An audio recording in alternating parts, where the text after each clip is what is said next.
Everybody, it's your boy Darius Morris, and today I'm going to walk you through how I analyze a property. So, I'm in the market for a property. I'm a real estate investor, primarily on the south side of Chicago.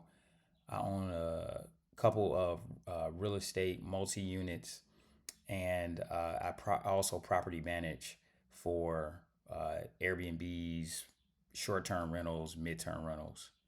So I'm in a market for a 2 to 4 unit. So I'm looking at a lot of properties on the south side of Chicago. And what you see here right now is the address 3910 South Prairie. This is in a Bronzeville neighborhood. Is one of my favorite neighborhoods in the city. I love properties like this that are these old properties that were built in the late 1800s, early 1900s. Just in my opinion, they're just really well made. And if you can get a good one and renovate it nicely, it's just been going up in value in this particular neighborhood. So, like I said, today I'm going to walk you through my process for kind of analyzing a property to see at first blush if I even want to go see this property. I've created my own pro forma um, to pretty much look at the property to see if I want to talk to my realtor and say, hey, let me go take a second look at this property and then I can do a further deep dive. So, as I said, this property is a property on in Bronzeville, south side of Chicago. It is a 4 unit building with a bonus fifth unit, which looks like it's a coach house. The reason why I love anywhere from 2 to 4 units is because they are treated as pretty much single family residences. So it's a great way to house hack and save money. It's a great way to get into real estate. If you're a new real estate investor, even if you're a seasoned real estate investor, it's a great way to invest, in my personal opinion. So, the first thing I like to do is go out to this pro forma that I created. And I created this a long time ago. I actually like using this form first um, because it just gives me some personalized kind of data that I look for. And then ultimately, what I typically do is once I actually go look at the property and get more details, I actually transfer a lot of this information over to Bigger Pockets, some of their calculators that they have for analyzing investment property. So I'm going to walk you through this. A lot of this information we're going to get from this listing, and then we'll go to a couple of other sites for information. So the first thing I like to do is um, look to see the purchase and finance rehab.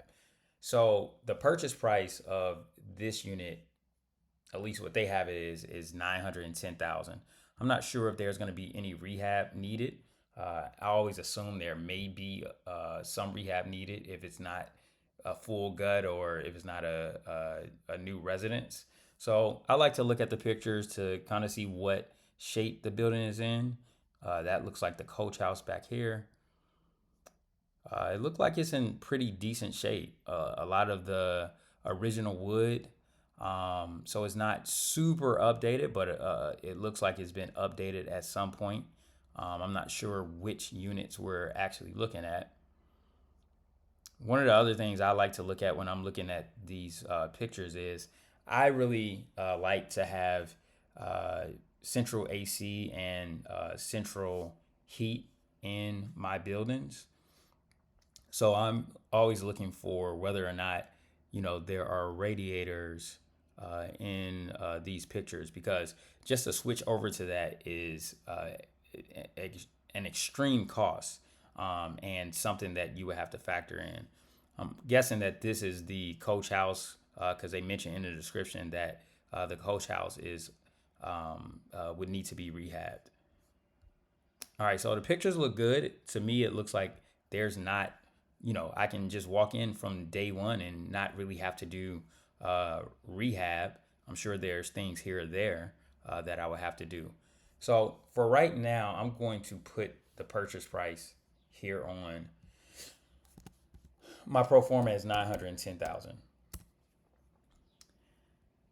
Now, what type of loan am I actually going to get? If I'm going to be living in this property, I honestly want to look at a couple of different scenarios. Personally, I want to put right now as little down as possible. I already have a property that has an FHA loan in it, so I'm not going to be able to get an FHA loan. But I'm going to look for a property where I can put less than 20% down. I know there's going to be some property mortgage insurance associated with putting less than 20% down, but I may be okay with that. So, just on an initial glance, I'm going to look at this. So, I'm going to see what it would look like if I put 5% down. That's about $45,000 that I have to bring to the table for a down payment. I have some of these numbers already populated. This can definitely vary, but based on the formula I have in here, I'm probably looking at about almost $12,000 in closing costs. So if nothing changed here, I'm probably looking about bringing about 57 to 60,000 to the closing table between the down payment and the closing costs. This doesn't include things that I would have to pay for up front, like any inspections, appraisal fees, which the appraisal fee will probably be in the closing costs. If I have to get like a sewer scope, that's this doesn't include some of those things, but I would probably estimate that I would have to pay potentially an extra $1,000 for some of those other inspections that I like to get. So the next section is the gross rent. So let's go out and look what type of bedrooms are in the unit. So I have 1 bedroom units, 2 bedroom units, and 3 bedroom units. So let's look further in the description. This building has 9 bedrooms, 7 baths. So I would guess that there's a lot of 2 bedrooms in each of these places, probably a couple of 1 bedrooms, especially because there's 4 to 5 units. So I really like Redfin because just the way they lay this out, and it looks like they actually laid out the interior. They kind of switch the way that they lay this out. So give me a second.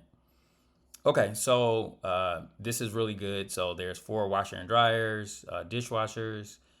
Unit 1 has one bedroom, 1 bathroom.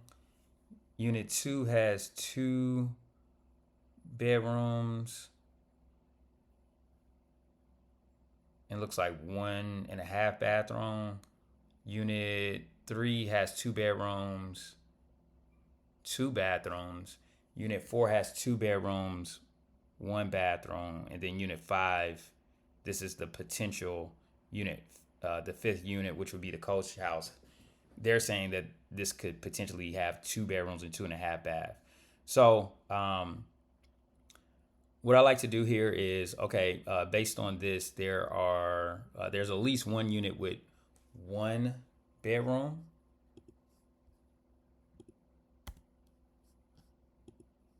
And then unit 2 has 2 bedrooms, unit 3 has 2 bedrooms, and unit 4 has 2 bedrooms.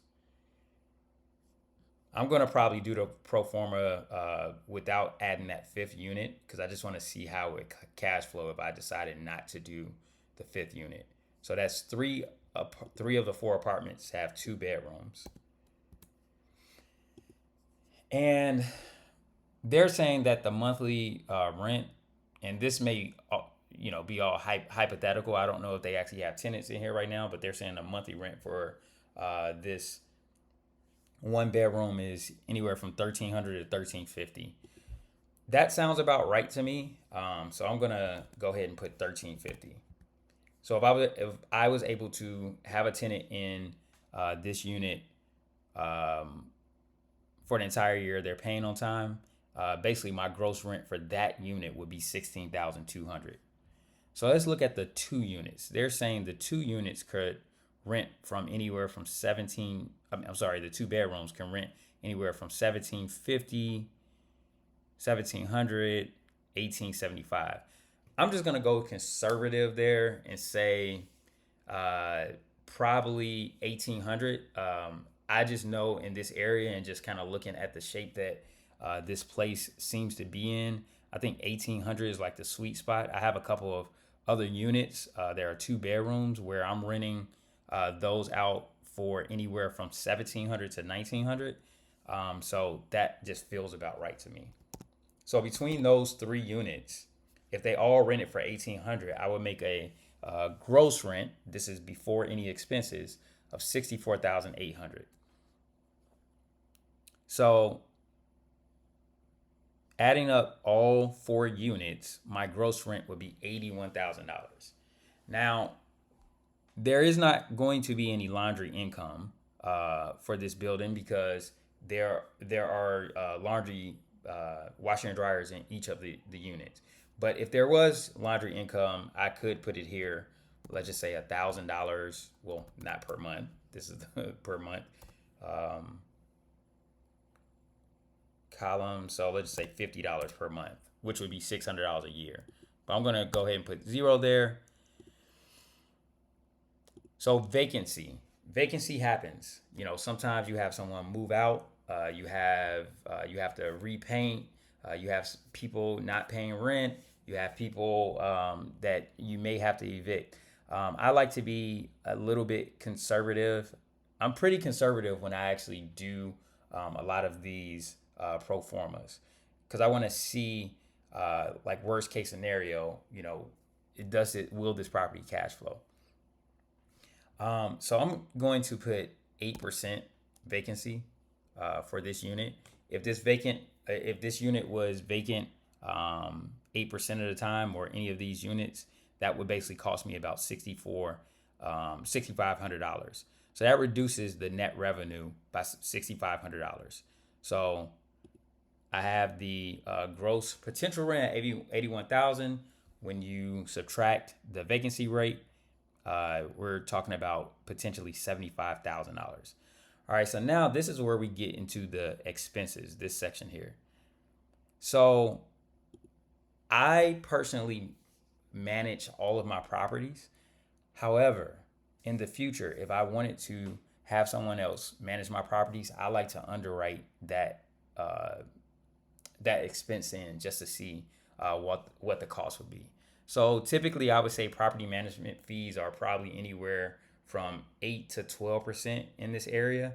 But I'll go ahead and say 8% just because I know that if I was to, give my portfolio over to someone, I can probably get about 8%. So I'll stay 8% with that. Leasing fee. There will be, sometimes I do use realtors to help me rent out the place, and there's a cost associated with that. Typically, they would charge half of the monthly rent for bringing a potential tenant if you were to sign a lease with their tenant. Evictions. I'm guesstimating that 10% of tenants get evicted. I know this legal cost is a little bit, it could potentially cost more than that. But I'm just going to keep that because some of these numbers I just kind of keep static because, like I said, I just want to get a sense of, does it make sense to go and even take a look at the property? All right, so now property tax. This is something that we can also get out of this information in the financial services. So property taxes are they're a bit steep for this property, and this is not even last year property taxes. So this isn't 2024. What I like to do is, I think we actually just paid taxes, March taxes. So I want to go out to cookcountypropertyinfo.com and take a look to see the additional tax information, any updated tax information for this unit. So what you can do is put in the address, search for it, and here I can see who owns it. I can see a lot of different information. This person is, I'm assuming this person is a owner occupied because they have the homeowner exemption. So that means the owner is living here, and typically this 11,000 is what was paid. We pay our taxes here in Cook County in arrears. So this 2023 tax bill here was actually paid in 2024, and now this 2024 tax bill is being paid in two installments in 2025. So I'm gonna guesstimate that the taxes is gonna be, because as you see the trend is going up. The taxes is going up every year. So I'm going to underwrite not with this old number. I'm actually gonna go up about $1,000. So I'm gonna say the taxes are about $12,000 for the year. So this annual cost $12,000. That'll be potentially $1,000 a month. Insurance.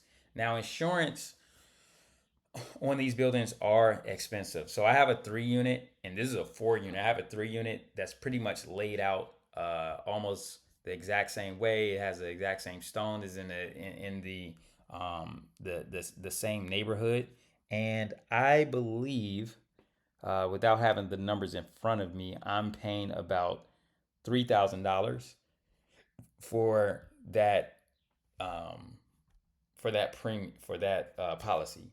So I'm just gonna say that I'll probably pay about $4,000 for this building potentially. Now, water and sewer. So in Cook County, we have to, in Chicago, we have to pay for the water for the building, and um, I would say typically you're going to pay probably about $50 per unit per month, anywhere from $50 to $100 per unit per month. So there's 4 units here. So I'm guesstimating that the water bill will probably be about $200 per month, um, anywhere from $200 to $400 per month. So I'm just gonna say $300 per month. No, I'll say $200 per month. So over the course of the year, that's $2,400. Again, it looks like central air and central heat, and let me double check that just to make sure. Let's see. As far as utilities, yeah. So there's forced air, central air as well. So here, the owner will not have any paid heat, gas, and electric. Sometimes there's a small electric bill, like if you have electricity for the common areas. So I'm gonna say per month, I'll just say $25 per month if there is like a small common area here. Okay, so repairs and maintenance. So it's not a matter of if something will happen to your property, it's a matter of when things happen. Furnaces break, um, keys are lost, the roof is leaking, toilets leak. So I like to put anywhere between 5 and 8%. It really depends. Like if it was a brand new building, I would put, or a brand new rehab, I would probably put little to nothing here. Probably 2%, 2 to 5%. But I'm gonna say 8% just on my initial numbers, just to see as far as like what I would have to pay. Grounds and landscaping. So let's take a look at these pictures again to see like if there's any grass or any landscaping. It really doesn't look like it actually. Let me see in this back area. Oh, so there is a little bit of grass, I guess, in between this area here. Yeah. So I would say, I mean, that's very small. I can probably get that cut for just say $10 per cut, um, per year. that would need to be cut anywhere between May and October. So May, June, July, August, September, October. So 6 months every 2 weeks. So that's 2 times a month. So 12 times a year. So that's a very low expense. Now, snow. This is something that we can't predict. I remember one year I had my people coming out. It seems like every every 2 days, and I had a big snow expense. This last year, I only had two snow occurrences because they only come out when it snows for 2 inches or more. So every snow event that I pay for, I think is about $75, and I'm gonna say, I don't know. Chicago weather has been kind of weird. I'll say five that I would pay for. So that gives me this cost here. And then turnover expense, I just like to have this number here. Um, just kind of average cost. I'll actually say an average cost of $1,000 to turn over. That's like redoing paint, like little knickknacks that a handyman would do. And then finally, replacement reserve. This is meant for if I had to replace some of my major mechanicals, some of the capital expenditures, such as furnaces, water heaters, the roof, any appliances, things like that. Um, I don't know how old any of these things are because I haven't been out to the property. But I'm just gonna, just on this first glance, I'm just gonna say I want to put 8% aside for that. So a lot of these things, this section here, these are actually not expenses that you are paying out. You're kind of putting to the side this the money in column C just in case something would happen. Most of the money that you're actually paying out is going to be here in the red rows. So property tax, you're going to pay that through escrow, through your mortgage, as well as insurance. Water and sewer, you're going to get a bill every 2 months, and you're going to pay that. If there's a heating bill, you're going to get that every month. If there's electricity bill, you're going to get that every month as well. But the rest of these, like repair and maintenance, this pro forma is basically saying that you're going to need to put about $540 away every month in an account to just in case something happens. So this is just kind of giving you that sense. Okay, so let's go back to the top and look at this after I have all these numbers in. So my gross potential rent between the 4 units is $6,750. When I take out vacancy, the net revenue would be $6,210. Now, if we add in all these expenses, those add up to $3,867. So that's telling me that my net income is $2,343 per month, right? That seems good. That's like, oh, I'm going to get $2,343 per month. No, because I'm putting a mortgage on this. So this is the mortgage section right here. Right now, this is saying it's going to be $4,339, and actually, it's going to be more than that. Mortgage rates right now, I would say about 6.625%. Again, this property, this mortgage insurance, since I would be putting less than 20% down, is $396. Let's see if I decided to put 20% down or more, what would happen? So that mortgage insurance goes away. So I'm actually gonna, because I don't want to put, what would 20% be? Let's see. I don't want to put $182,000 down on this property, so I do want to put 5% down if I can. So I'm gonna go, and I'm just gonna have to eat that mortgage insurance for the time being. And what I like to do is just to kind of verify this. This is basically saying if I get a 6.625 mortgage, that my mortgage payment would be $5,932. Redfin does have a mortgage calculator here, so let's just kind of QA those numbers and see.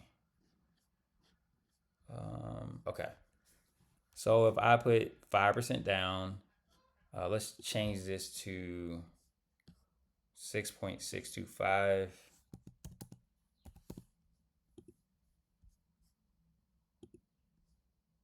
And then property taxes, they have it as 942 per month. What did I say? 1,000 or 12? Yeah, 12,000. Homeowners insurance, they got it at 334. Let's see what I have mine at. Oh yeah, 333, $4,000. So that's good. And then mortgage insurance, they actually have it higher. So maybe my formula is a little bit off. Um, Let me see what I have this formula at. I think I have this formula at 0.55. They have it at 0.75. Let's see if I reduce that. They may be more accurate. 396. Yeah. So I'm going to roll with what I have, but they may be more accurate. So my mortgage calculator with, if you just look at principal and interest, it's 5535, and that's what this number is. Well, 5535 plus 396 is what this number is. So if I was to take that out, 5535, yep, that's what it is. So we have that number matching. Okay, so the net income without paying the mortgage is 2343 after all expenses. After I pay the mortgage, my cash flow is what? $3,589.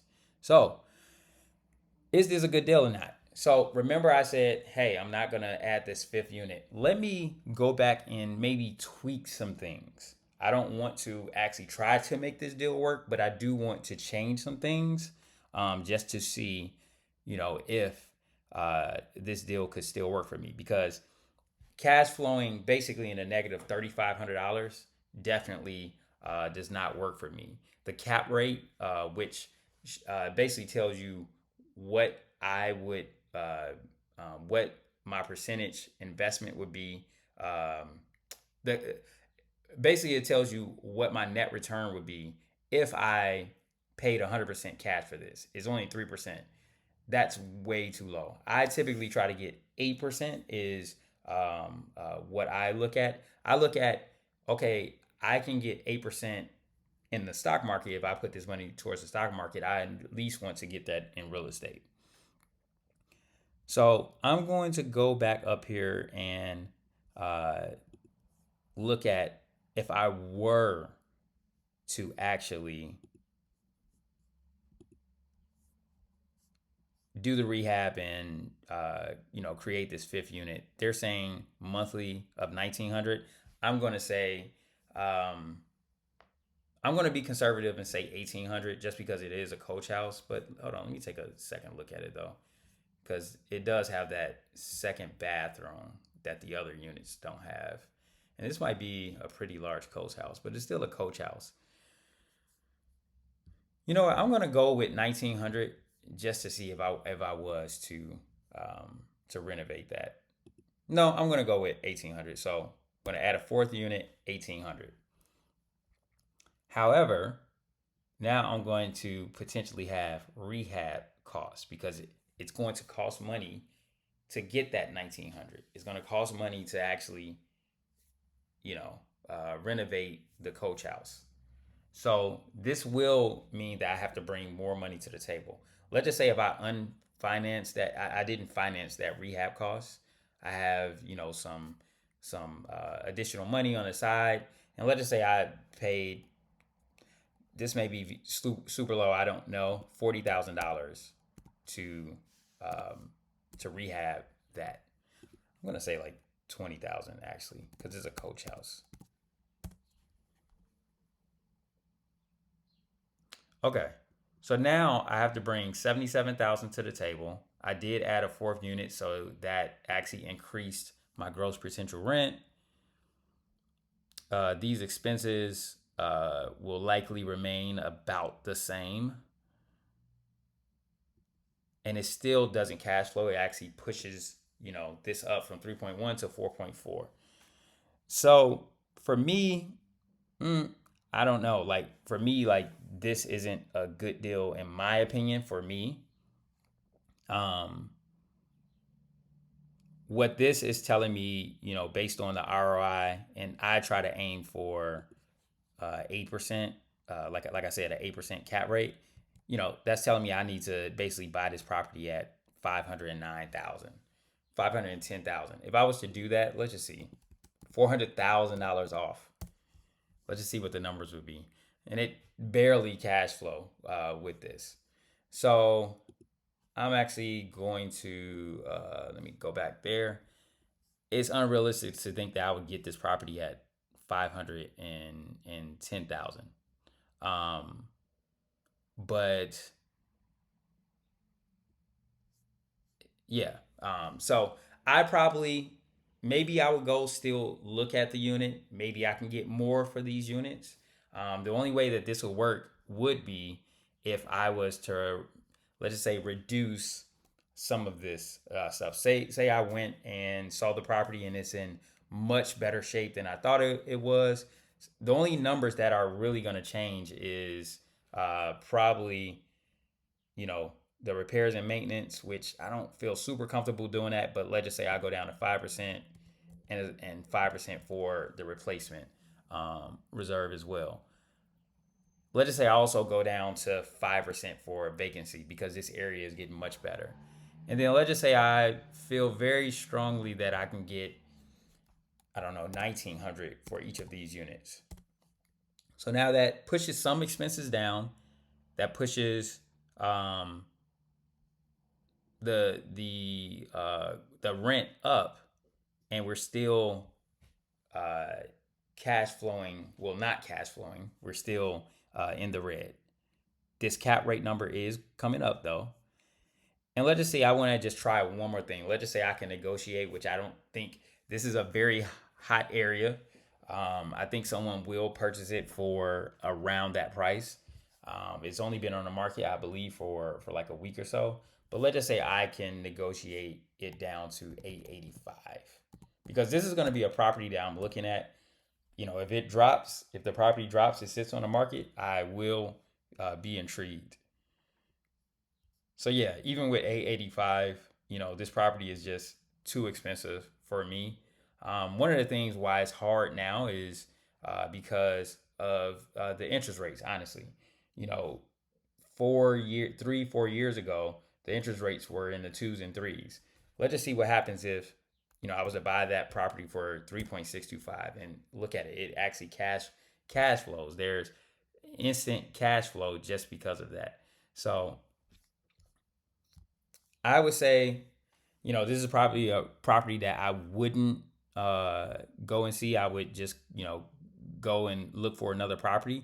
But I just wanted to show you all an example of how I actually analyze property on the first initial kind of sighting on Redfin, and kind of determine if I want to go and see the property from there. Let me know if you like more videos like this. Let me know your feedback. Let me know how you all actually analyze a property, or if you have any questions, how I did it. If you have any qualms about how I analyze properties, please let me know. As always, like, subscribe, and peace out.